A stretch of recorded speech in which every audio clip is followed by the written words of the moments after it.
আজকে তো আপনাকে একদম লাইভ শুনিয়ে দেবো যে টাকা সে টাকা কবে দেবে না দেবে। এই মুহূর্তে দেখছেন যে ফোন লাগাচ্ছি, যদি আপনাদের ফোন লেগে যায় এই মুহূর্তে তাহলে লাইভ শুনিয়ে দেবো। চলুন এই মুহূর্তে যেহেতু ফোন তুলছে না, শুনতে পাচ্ছেন।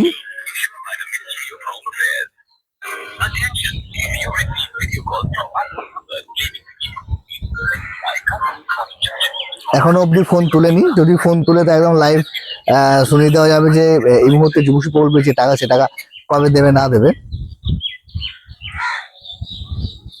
এই মুহূর্তে ফোন কেটে গেছে। শুনুন আরেকবার আমরা ফোন লাগিয়ে দেখি যে অফিস এই মুহূর্তে ফোন তুলছে কি না তুলছে। চলুন আরেকবার দেখি, যদি ফোন তুলে তাহলে একদম প্রমাণ সহ আপনাকে দেখিয়ে দেবো। এখনো রিং যাচ্ছে, এখনো ফোন তুলেনি। এখন দেখা যাক, ফোন যদি তুলছে তাহলে কিন্তু এখানে আমরা বুঝতে পারবো যে যুবশ্রী প্রকল্পে যে টাকাটি রয়েছে সে টাকাটি কবে দেবে এবং কত টাকা দেবে।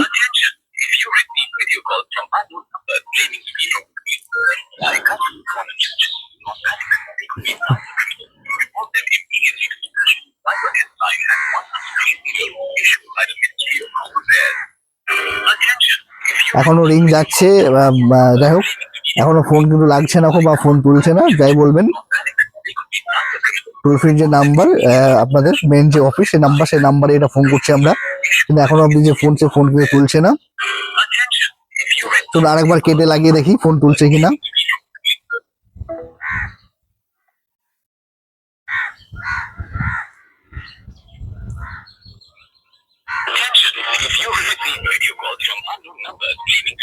শুনতে পাচ্ছেন?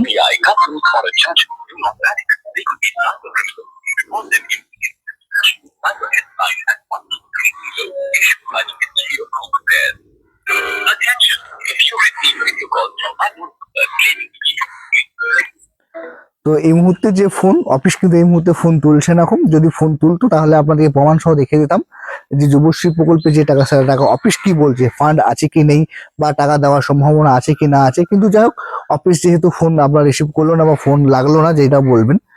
যাই হোক অনেকে আবার বলছেন যে যে ঈদ সেই ঈদের আগেই নাকি টাকা দেবে। যদি ঈদের আগে টাকা দেয় তাহলে আজ কাল বা পরশু এই 3টে দিন রয়েছে, 3 দিনের মধ্যে টাকা দিতে হবে। আবার অনেকেই বলছেন যেহেতু 11 তারিখ অব্দি আপনার এক্সচেঞ্জ অফিসে ভ্যালিডেট করা যে ডেট রয়েছে, মানে NXR1 ও NXR2 যেটা নতুন লিস্ট বেরিয়ে সেটা তারপরে নাকি টাকা দেবে, অনেকে কিন্তু বলছে। অনেক জায়গা থেকে সেটা শোনা যাচ্ছে যে 11 তারিখের পরে টাকা দেবে। তবে যাই হোক 11 তারিখের পরে যদি টাকা দেয় সেটা আলাদা ব্যাপার, তাহলে অফিসে আমরা আবার ফোন করবো এবং ইনফরমেশন নেওয়ার চেষ্টা করব। আবার অনেকে বলছে ঈদের আগেই দেবে, ঈদের আগে যদি দিয়ে থাকে আজ কাল এবং পরশু মাত্র 3টে দিন রয়েছে, এই 3টে দিনের মধ্যে যে টাকা সে টাকা ঢোকার একটা সম্ভাবনা রয়েছে। দেখা যাক যে টাকা সে টাকা আপনার ব্যাংক অ্যাকাউন্টে ক্রেডিট হচ্ছে কিনা।